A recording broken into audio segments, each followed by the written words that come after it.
Welcome to the final part of the control arm replacement. This is reassembly of everything.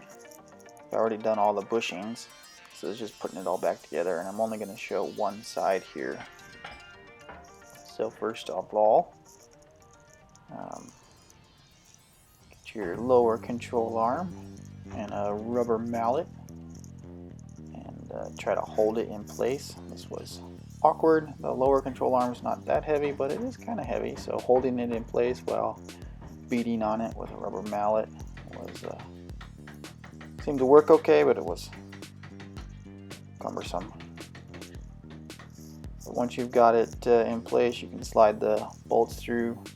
Make sure you get the adjuster. It slides through from the front first, and then you put the kind of the nut on the back side towards the rear of the vehicle.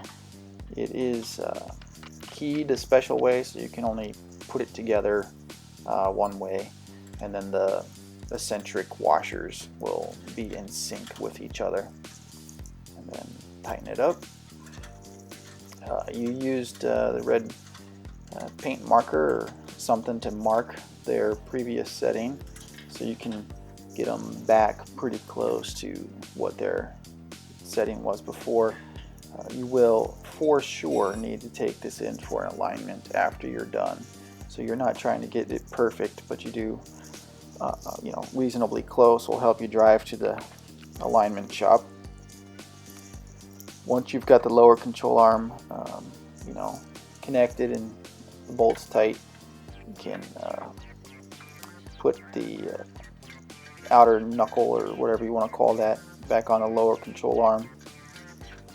I placed a jack stand under the control arm because it was just, otherwise it flops all over the place, and it's difficult to get the wheel hub in the right spot. But then there's the 4 bolts under there for to hold the hub to the lower control arm. Get those all started. I waited until I had the upper control arm in place before I tighten those down all the way, but you can snug them up a little bit. Next, you want to connect to your sway bar link. I know it's an anti-sway bar, but commonly referred to as sway bar.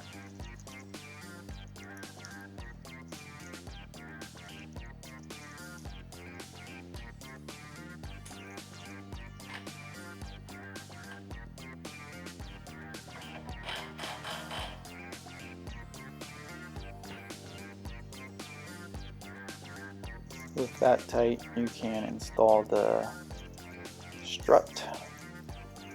Sorry for the bad angle here, but you just lift it in place. There's 3 of those nuts that you put up top, and get them finger tight so it holds it in place. And then you can move around to put the large bolt in the lower portion. And here the weight of the wheel hub and control arm was pulling it down actually too far, so in order to get the control arm hole to line up with the lower mount of the strut there, shock absorber, had to pull up on it while trying to push that large bolt through. A floor jack here or a bottle jack would make it a lot easier or more controlled, or a buddy would be a big help, or just use your gorilla grunt and get her done.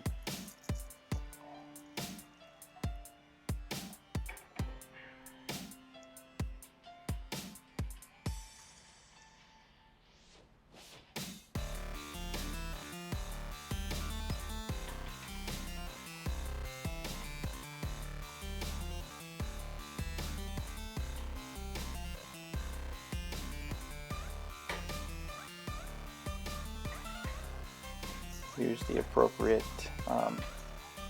torque measuring device and set that.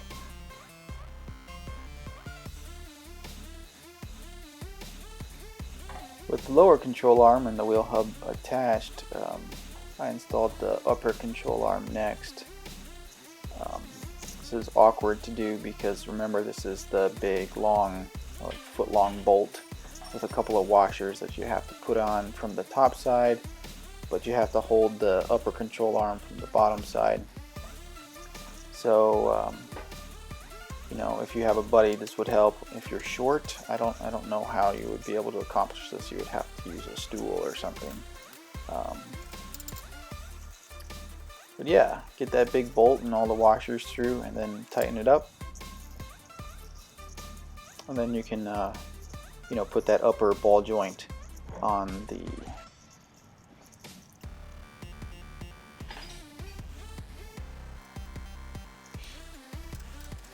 tighten the upper ball joint.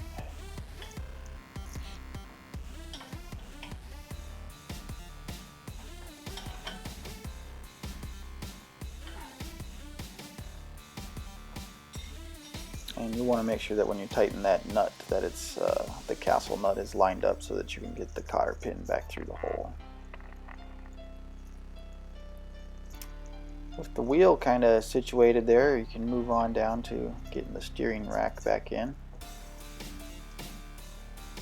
This one, be patient. It does work itself all in there eventually, but just watch for things that are binding. And take your time. The bolts are all slightly different length, so you can't really assemble it wrong, but you can try to assemble it wrong, and you'll have to switch bolts, you know, between positions.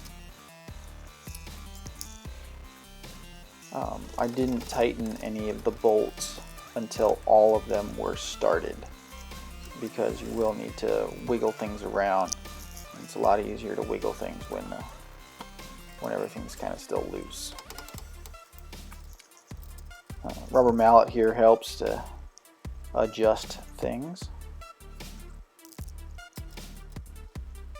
You can see there I was showing that some of the bolts are shorter or longer. And tighten her up. If your steering rack bushings were wore out, this would be a perfect time to put in new bushings as well for on your steering rack mount bushings. There's a kit very similar to this, you know, same type of company that offers the bushings for the control arm, but they're polyurethane bushing replacements for the steering rack.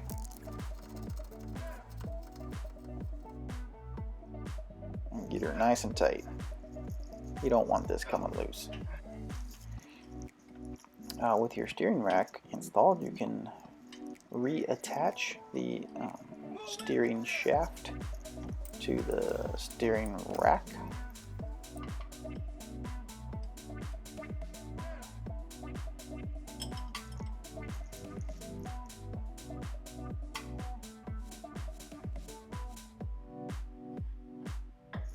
And then you can move on to the outer tie rod end.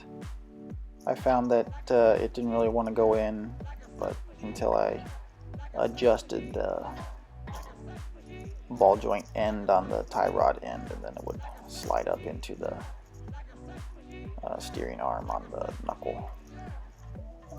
Same deal with that. It's a castle nut, so make sure that when you crank her down, you crank it and leave it in a spot where you can slide that cotter pin through. Then go through and button up and tighten all the nuts that you've left loose, and you're done downstairs.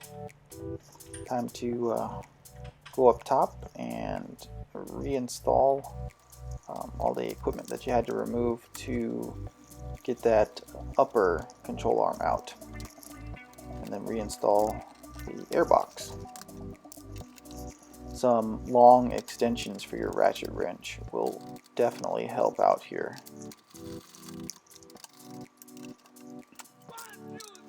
Make sure you tighten your clamps on your air hose and put that one little, I don't know what that is, an extra smaller air line that connects to the air box there.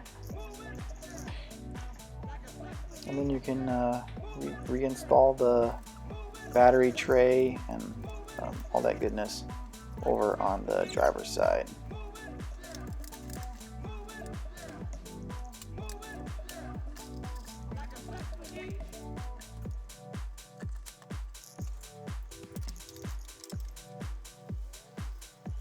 Now would be a good time to clean up your battery tray if it had gotten yucky from battery acid and corrosion and stuff. Snug her down, make sure she's not loose, and then you can connect up your battery. In my case, the alarm sounded and I don't normally carry the fob with me, so I had to go find the fob and then turn off the alarm after reconnecting the battery. So if you've got an alarm, be prepared for it to squawk at you as soon as you connect the battery. Check things over, make sure you didn't miss anything, make sure things aren't loose that shouldn't be loose, and then congratulate yourselves. Good job. You're awesome. You just did an awesome project.